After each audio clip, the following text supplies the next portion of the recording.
You know what our problem is? We have the wrong people representing us. I mean, you know, every last one of the representatives, if that's what you want to call them, they're rich. I mean, what the hell do they know about living paycheck to paycheck, or standing in an unemployment line, or being without health care, or being unable to make your premiums, you know? Well, how about being hungry, or being homeless, or being close to being homeless?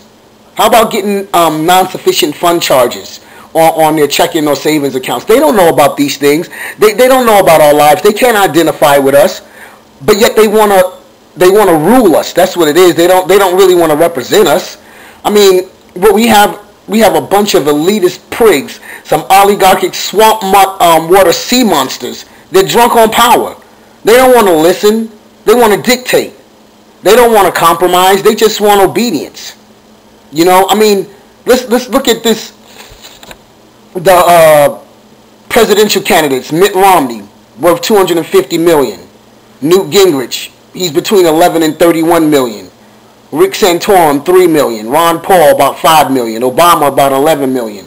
I mean, what do any of these people have in common with the regular person that's out there busting their behinds, working 9 to 5s if you can find a job in this economy to make ends meet? You know, come on, man. That's what our problem is. We have people that don't want to represent, they want to rule. All right? What we have right now are people that they do their dirt, then they run behind their gated communities and hide behind their bodyguards because they know that they should be dealt with severely. So what do? They enact all type of laws and statutes and regulations and legislations to stop us from speaking out. They don't want to hear what we have to say. I mean, that's why Ron Paul also co-sponsored the NDAA. You know, they don't want to hear what we have to say. They don't want to hear our whining and complaining as they would think it to be.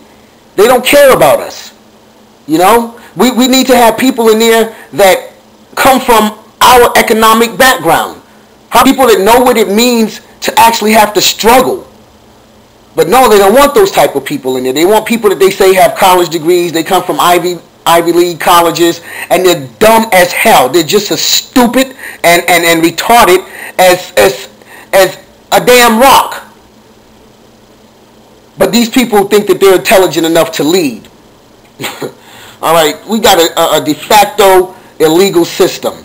You know, the positions and offices that they hold, they belong to a foreign corporation, not a government.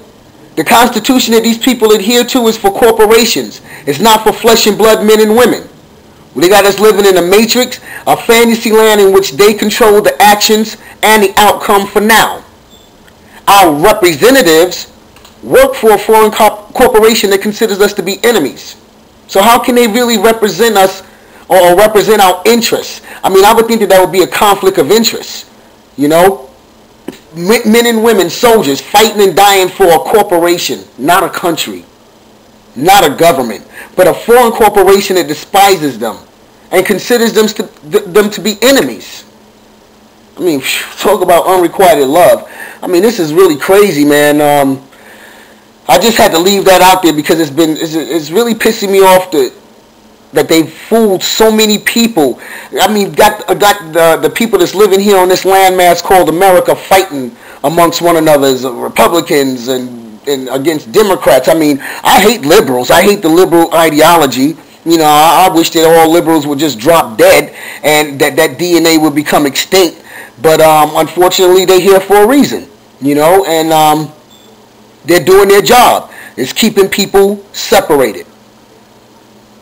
And they realize that if they can keep us separated and keep us divided, then we don't have any strength, because now you have all these little factions fighting amongst themselves instead of all these factions fighting against the one big giant, the big entity that is really causing all of the problems. You know? Alright, man, that's all I had to say today. Don't be deceived. And prepare yourself. I hope y'all watching Doomsday Bunkers and Doomsday Preppers, because they'll give you some tips on how to prepare and take care of yourself, since we're not rich and we can't build underground bunkers that hold 20,000 people. You know, we have to do what we have to do, because there's going to be people that say that individuals like myself wear are wearing tinfoil hats, so they're not going to prepare.